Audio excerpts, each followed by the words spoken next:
Vesper. I've seen a lot of people complain about fighting against Vesper recently, saying it's bad boss design and not fun, but I am here to defend my robotic black queen. I can't even say it with a straight face. Her boss is not bad design. You must have a massive skill issue. Yes, she moves around a lot, and in Genshin, I definitely agree, but ZZZ characters also move around a lot at a base. I've even had moments where my ult misses, etc., but it's still a fun boss. She also has an invincible phase, yes, where you have to parry, etc. I usually complain about phases like these, but the segment is actually pretty engaging. Even if you could hit her, you probably wouldn't want to anyways. So that way you can focus on trying to parry on time and, you know, do the mechanic. I'm not the best at it, but I think it's still really fun. If we want to talk about bad boss design and unfun mechanics, I only need to say one boss. Bringer.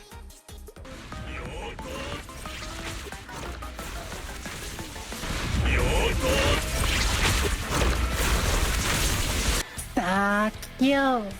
Or whatever the fuck he says. That voice line and his stupid fucking hand echoes in my nightmares. This boss and its hand phase to this day can only really reliably be completed with Miyabi. There is no stun bar, there is only the option of damage. If you don't use Miyabi, you have to scramble and use odd strats that don't even feel natural to be able to skip his 30-minute cutscene that happens if you fail. But Bringer is not the only boss with a phase like this. In the current DA, we have the Defiler. She has the same kind of phase as Bringer. There is no stun, there is no anomaly bar, there is only damage. It is far easier to destroy with several characters, and it doesn't annoy me in the same way. There's also Yi Shiyuan. He is arguably worse than Bringer on paper, but functionally, it is still better. Yes, he flies around not being able to be hit, and he also summons his pet that has no stun bar, no anomaly bar. Your only option is raw damage. But at least that raw damage you do is also transferred to him. Also, it's not always his pet. Yi Shiyuan still shows up and comes to fight you in between his pet phase. The problem I have with Bringer is that it's so specifically scaled to Miyabi's exact damage and damage type and sort of style that in order for the boss to feel good or fun, you have to have Miyabi. It's essentially a paywall. You must pay, quote unquote, by pulling Miyabi to skip Bringer's whole ad section while he swings around his big ol' sword.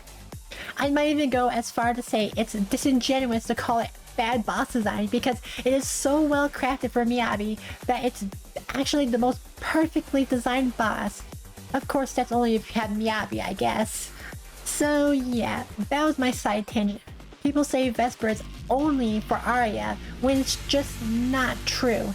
Vesper is extremely fun as a boss and very unique even without Aria or any ether characters. You just gotta know how to time parries and use assists. It's very easy to move around huge arenas in ZZZ.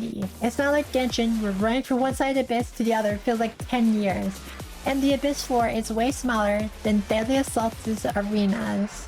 Will Vesper be way easier with Aria? Of course, that's a given, but it's not so specifically tailored to Aria that it's impossible to clear without her.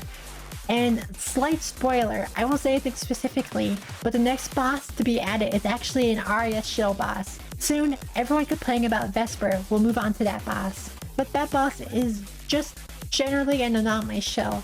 This isn't the first time, but I'm pretty sure it's not going to be doable with just Aria, it seems. It's like they learned from Bringer and Miyabi. They don't do such very specific mechanics and damage thresholds that only one character can do.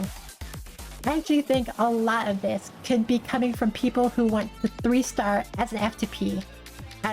Deadly Assault, that is. Realistically, you should only expect to easily 2-star as an F2P. That's why the rewards are pretty low bar, only requiring you to get 6 stars for all the polys.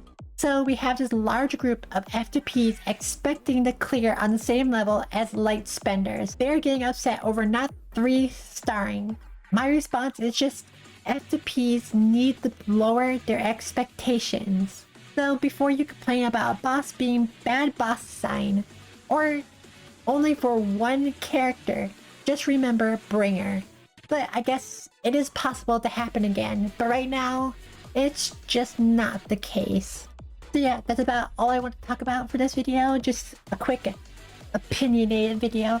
Recently, I have actually been really getting into ZZZ. Since the idols dropped, I like basically locked in. Before, I kind of felt like I was coasting. I was just playing like every day, making sure I did everything. But I wasn't really like into the mechanics and like learning the meta, learning rotations, all this type of stuff. And I guess you could say recently I've been getting into the community, quote unquote. I actually made a comment on a YouTuber's video before, and I actually got a response from him, which was really cool, I think, and he actually helped me out a little bit. But what really surprised me is that he took my comment and made it into an entire video, which was kind of shocking to see. When I saw this pop up, I was like, oh hey, I was just talking about that, and I got jump scared by my own comment. So yeah, that's really cool to see. It probably doesn't mean much coming from me, that is. But, you know, shout outs to Kete. He's a really cool dude. He's actually taught me a lot about ZZZ over the past like 3 or 4 months that I've been like locking into ZZZ. So yeah, you can check him out if you want. But yeah, that's about it for this video, and I'll see you next time. Bye!